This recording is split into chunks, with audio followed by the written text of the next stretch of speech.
আমাদের প্রফেসর সাহেব, অনেকে মজা করে তাকে হেডমাস্টার বলে, উনি কিন্তু মিস্টার চুপ্পু, যাকে শেখ হাসিনা বলেছিল রাস্তা থেকে একটা কুত্তা ধরে এনে আমি প্রেসিডেন্ট বানিয়েছি, তার কাছে উনি শপথ নিলেন এবং ওনার প্রধান অ্যাডভাইজার উনি হয়ে গেলেন।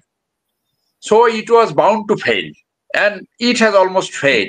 ওই সময় তাওয়া গরম ছিল, একটা ইংলিশে একটা কথা আছে, hit the iron when it is hot.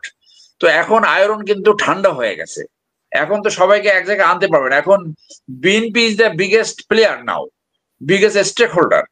সেই জন্য আমি অনেকবার বলেছি, এখনো বলছি, যে ভবিষ্যৎ বাংলাদেশ কোন দিকে যাবে এই পুরোটা নির্ভর করবে বিএনপি লিডারশিপের উপরে। রাজনৈতিক দলগুলোর ভিতরে যদি 95% চরিত্রহীন মানুষ থাকে, সুপ্রিম কোর্টের জায়গার মতো নেতৃত্ব যদি চরিত্রহীন মানুষের হাতে থাকে, আপনি সেইখান থেকে ন্যায় বিচার, সুশাসন, গণতন্ত্র কি করে আনবেন? এই কোশ্চেন তো মানুষ করতেই পারে। আপনি একটা ব্যবসায়ী গ্রুপকে যদি নিয়ন্ত্রণ করতে না পারেন, আমি বসুন্ধরা গ্রুপের কথা বলছি, আপনি কি করে সুশাসন, ন্যায় বিচার আনবেন? আমরা যে প্রেক্ষাপটে গণ অভ্যুত্থান হলো, আমি এটাকে বিপ্লব বলি, কারণ একটা পরিবর্তনের আকাঙ্ক্ষা ছিল। পরিবর্তনের আকাঙ্ক্ষাটা ছিল যে এমন একটি রাষ্ট্রীয় ব্যবস্থা হবে যেখানে আর কখনো মাফিয়াতন্ত্র, লুটেরাতন্ত্র এবং দুর্বৃত্তায়িত রাজনীতি যাতে আর কখনো ফেরত না আসতে পারে।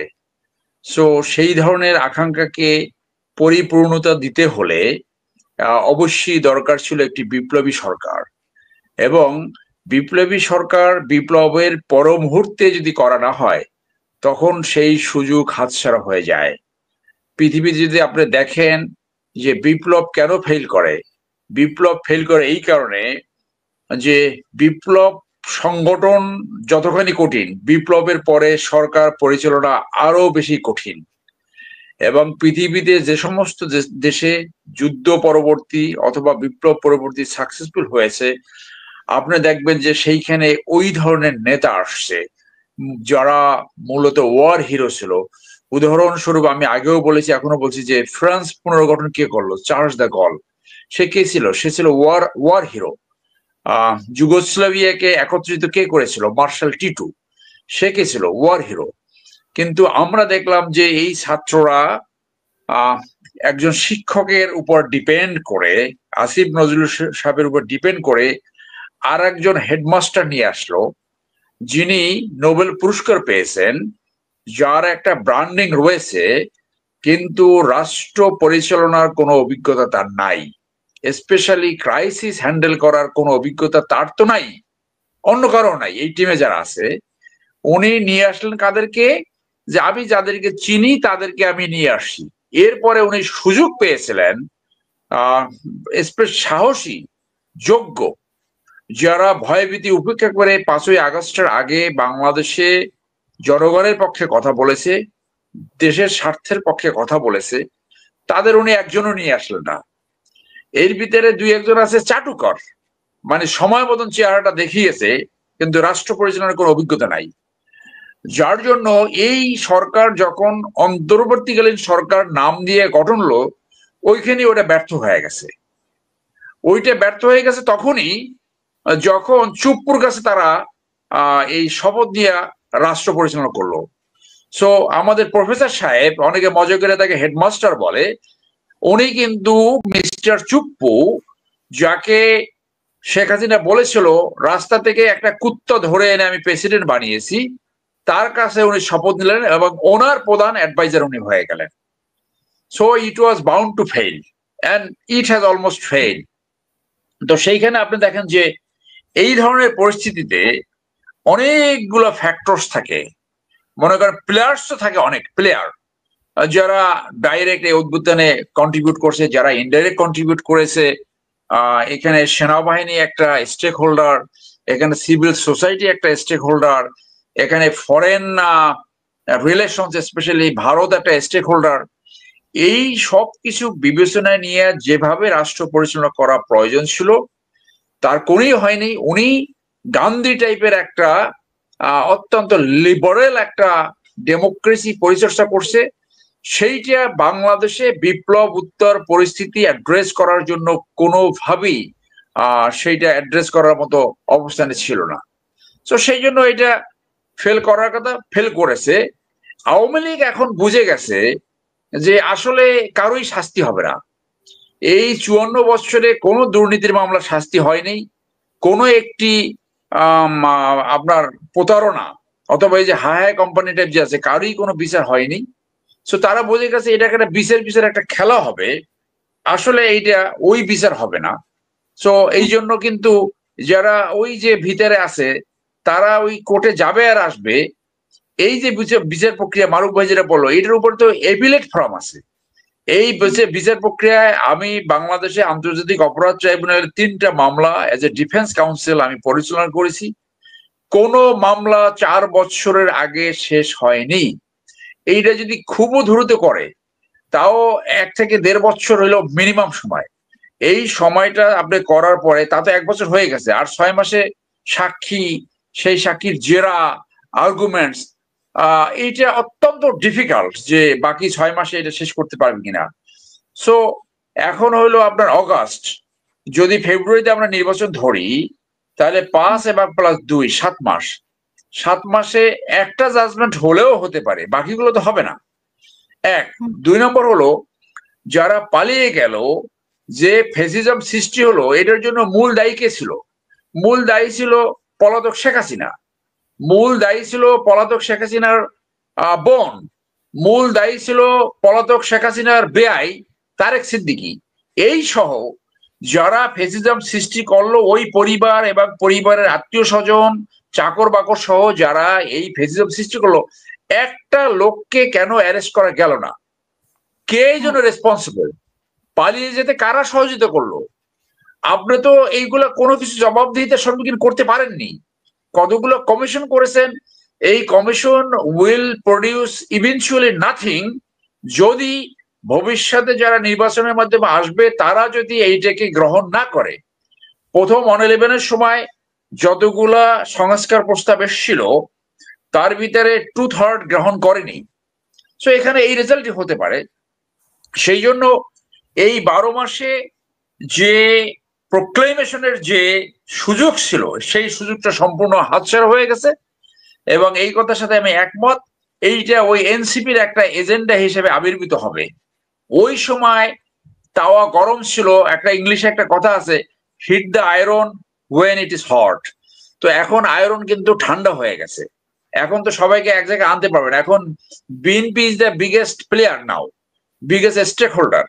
সেই জন্য আমি অনেকবার বলেছি, এখনো বলছি যে ভবিষ্যৎ বাংলাদেশ কোন দিকে যাবে এই পুরোটা নির্ভর করবে বিএনপি লিডারশিপের উপরে। আমি আপনার সাথে কথা হয়েছে, আপনি জানছেন যে আমি এই মুহূর্তে সিঙ্গাপুরে। তো আজকে আগামী 9 তারিখ সিঙ্গাপুরের ন্যাশনাল ডে উদযাপন হবে। আজকে এটার একটা রিহার্সাল ছিল। সো আমার দেখার সুযোগ হয়েছে এই রিহার্সালটা, তাদের যে পুরো একদম মিলিটারি প্যারেড, ফাইটার প্লেন, ওইখানে মেরিনা বে এলাকায় মিনিমাম 1 লক্ষ প্লাস লোক আজকে সমবেত হয়েছে। একটা জাতি কত সুশৃঙ্খল, একটা ময়লা কেউ কোথাও ফেলায় নাই। এবং এইরকম ম্যাস কমিউনিকেশন, ওখান থেকে এই মানুষগুলো গেল এবং শহরে আসলো, কোথাও কোনো নাই এইরকম ব্যবস্থাপনা। সো সিঙ্গাপুরকে কে গঠন করেছে? লি কিউয়ান। তো লি কিউয়ান কি করেছিল? তার 3 জন মন্ত্রীকে করাপশনের জন্য জেল দিয়েছিল। আমি গতকালকে একটা ট্যাক্সি ক্যাবে উঠলাম, আমার ছোট একটা ব্যাগ ফেলাই দিলাম, রেস্টুরেন্টে খাচ্ছি, 1 ঘন্টা পরে এসে ওই ট্যাক্সি ড্রাইভার আমার ব্যাগটা আমার কাছে দিয়ে গেল। তখন আমি ওই রেস্টুরেন্টে বসাছিলাম। তো দেখেন আপনার কিভাবে জাতি চরিত্র গঠন করে, মিথ্যা কথা কেউ বলে না। হ্যাঁ, এইটা কিভাবে করছে? By a leader. সো আমি মনে করি যে বিএনপির সামনে সেই সুযোগ আসছে এই লিডারশিপ ডিসপ্লে করার। যদি এটা করতে পারে তাহলে তো বাংলাদেশ এই যে স্যাক্রিফাইস, এই যে 1500 লোকের মৃত্যু, হাজার হাজার লোকের চক্ষু নষ্ট হয়ে গেছে, আহত হয়ে এখনো বিছানায় কাতরাচ্ছে, তাদের এই স্যাক্রিফাইসটা হয়তো মূল্যায়ন হতে পারে। আর যদি না হয় তাহলে ওই একই ভিসিএস সার্কেল অফ ভায়োলেন্স, ওই সার্কেল অফ রেগুলেশন, এইগুলো হতে থাকবে। তো এইখানে মানুষ এই কোশ্চেন করতেই পারে যে আপনি যদি চাঁদাবাজ, দলীয় চাঁদাবাজ নিয়ন্ত্রণ না করতে পারেন তাহলে আপনি সুশাসন, ন্যায় বিচার কি করে আনবেন? বাংলাদেশে যে এই যে মানুষের চরিত্র তো দুর্বৃত্তেই তো রাজনীতি মানুষের চরিত্র সম্পূর্ণ নষ্ট করে দিয়েছে। একটা জাতি রাষ্ট্র গঠন করার জন্য যদি নৈতিকতা না থাকে, চরিত্রের শিক্ষা না থাকে, দেশপ্রেমের শিক্ষা না থাকে, সেই জাতি তো একটা বাটপার জাতিতে পরিণত হয়। এখন রাজনৈতিক দলগুলোর ভিতরে যদি 95% চরিত্রহীন মানুষ থাকে, সুপ্রিম কোর্টের জায়গার মতো নেতৃত্ব যদি চরিত্রহীন মানুষের হাতে থাকে, আপনি সেখান থেকে ন্যায় বিচার, সুশাসন, গণতন্ত্র কি করে আনবেন? এই কোশ্চেন তো মানুষ করতেই পারে। আপনি একটা ব্যবসায়ী গ্রুপকে যদি নিয়ন্ত্রণ করতে না পারেন, আমি বসুন্ধরা গ্রুপের কথা বলছি, আপনি কি করে সুশাসন ন্যায় বিচার আনবেন? আপনি যদি দলীয় চাঁদাবাজ, এই কথা যথেষ্ট নয় যে এইগুলো তাদের উপর চাপানো হচ্ছে, আমাদের পার্সোনাল নলেজ আছে, সেই নলেজ এখন এই যে মেঘনা গ্রুপ একজনে টেক ওভার করছে, বসুন্ধরা গ্রুপ আরেকজনে টেক ওভার করছে, আপনার কি বলে ওই যে ফারুক খানদের গ্রুপ, তাদের যে সামিট গ্রুপ, সেটা একজনে টেক ওভার করছে। তাহলে মানুষ তো এই কথা বলতেই পারে যে নতুন নতুন শাসন ব্যবস্থায় এই বিপ্লবদের ঘটনায় কি চাঁদাবাজ এবং দুর্বৃত্তে তো রাজনীতির শুধু চেহারা পরিবর্তন হবে, না সত্যিকার অর্থে কোনো পরিবর্তন হবে, সেইটা তো মানুষ দেখার অপেক্ষায় থাকবে। সেই জন্য আমি মনে করি যে এই অন্তর্বর্তীকালীন সরকারই আজকে এই যে সুযোগটা আসছিল জাতি রাষ্ট্র গঠন করার, সেই সুযোগটা নষ্ট করেছে সঠিক লোক, যোগ্য লোক, সাহসী লোক অন্তর্বর্তীকালীন সরকারকে অন্তর্ভুক্ত না করার ফলে। অতএব এই যে proclamation, it will not produce anything. আমি আশা করব যে এই এত বড় সংস্কার যায় শুধু নাকি ওই ফরেন সার্ভিস একাডেমিতে খালি খায়, কার টাকায় খায়? আজকে তো এখানে দেখেন যে যে কোনো রাষ্ট্র গঠিত হয়েছে, সেটা আমেরিকা বলেন, আপনি ইউরোপ বলেন, আপনি মালয়েশিয়া বলেন, সিঙ্গাপুর বলেন, সকল নেতৃত্বের কোয়ালিটি একই দেখবেন, দেশপ্রেম, সততা। আর ওখানে বসে যে খাচ্ছেন, এইগুলো তো উচিত পলিটিক্যাল পার্টি যারা পার্টিসিপেট করে তাদের কাছে বিল পাঠানো। আপনি যে খাচ্ছেন জনগণের পয়সায়, আপনাকে কে সেই অধিকার দিয়েছে? আমরা সেনাবাহিনীতে দেখেছি, আপনি যা কিছু খান আপনার কিন্তু মাসের শেষে একটা বিল আসবে। সো আপনার এত খাওয়ার অধিকার কে দিল? এটা তো সালাউদ্দিন সাহেব বলছে শুধু খাওয়া দাওয়া, নিশ্চয়ই অনেক কিছু খায়। তো এই খাওয়া দাওয়া বন্ধ করে সত্যিকার অর্থে জন আকাঙ্ক্ষা সৃষ্টি করে কিভাবে এই দলের ভিতরে গণতন্ত্র আনা যায়, কিভাবে চরিত্রহীন মানুষ দূরে সরানো যায়, কিভাবে দুর্নীতি শূন্যের কোঠায় আনা যায়, সেইগুলো নিয়ে আলোচনা করেন। বেসিক্স রিফর্মস যেগুলো, যে দুইজন প্রধানমন্ত্রী হবে কিনা, আমাদের প্রধানমন্ত্রী এবং রাষ্ট্রপতির ভিতরে যে ক্ষমতার ভারসাম্য, এবং কোনোভাবে যাতে নির্বাচিত হয়ে গণতান্ত্রিক লেবাসে কোনোভাবে স্বৈরতান্ত্রিকতা না আনতে পারে, সেইটার জবাব দিয়ে কি, সেইটি হবে আমাদের ট্রু রিফর্মস। অতএব সেই জায়গাটা আমি মনে করি ফেল করতে যাচ্ছে, যার জন্য মোস্ট লাইকলি দ্যাট বিএনপি ক্ষমতা আসবে। বিএনপির ঘাড়েই এখন সবচেয়ে বড় চ্যালেঞ্জ, তাদের সামনে একটা সুযোগ আসছে ভালো মানুষকে সংসদে পাঠানো। আর বিএনপি যে 100 নারী সংসদের আপনার প্রস্তাব রেখেছে, সেইটা এই দেশে মানুষ গ্রহণ করবে বলে আমি মনে করি না। এই 30 সেট গহনা থেকে 50 সেট গহনা, সেইখান থেকে এই 100 সেট গহনার কোনো প্রয়োজন নাই। তাদেরকে আরপি অনুযায়ী যে বা 1/3 নারী নেতৃত্ব দলগুলোর ভিতরে অন্তর্ভুক্ত করার একটা প্রভিশন আছে, সেইটাকে প্রমোট করা উচিত। এই গহনা আনতে যায় অনেকে তার গার্লফ্রেন্ড ঢুকাবে, অনেকে তার আত্মীয় স্বজন ঢুকাবে, এবং তারা কি করবে, শুধু এই বিদেশে সফর করবে আর ট্যাক্স ফ্রি গাড়ি। আপনি জনগণের উপরে 200 থেকে 300% ট্যাক্স আরোপ করছেন, রাজনীতিতে আপনি আসছেন স্বেচ্ছায়, আপনি কেন ট্যাক্স ফ্রি গাড়ি নেবেন? সেইটা নিয়ে আলোচনা করেন। যারা ট্যাক্স ফ্রি গাড়ি নিছে তাদেরকে ভূতপূর্ব আইন করে তাদের কাছ থেকে ট্যাক্স আদায় করে সেটা জনগণের রাষ্ট্রীয় কোষাগারে সেগুলো জমা করেন, সেই আলোচনা করেন। আর যেই এই 1 মাস 2 মাস ধরে খাচ্ছেন, ওইখানে কিছু টাউট বটবার রাজনীতিক আছে যারা ওয়ান ম্যান ওয়ান পার্টি, কোনো যোগ্যতা নাই, ন্যাশনাল ইন্টারেস্ট বুঝে না। হ্যাঁ, এর ভিতরে আবার অনেক অনেক রকম একটা মানে দেখায় একটা হামবরা ভাব, তারা সংস্কারে ওইখানে আলোচনায় গেছে, এমনি একটা মেম্বার হওয়ার যোগ্যতা নাই। এইগুলোকে এইখানে নিয়ে একটা তামাশা, এই সংস্কার আলোচনার মাধ্যমে একটা তামাশা হচ্ছে।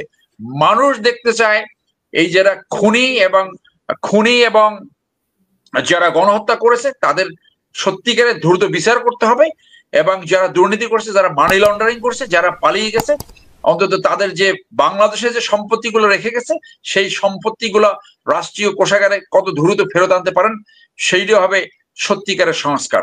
ধন্যবাদ।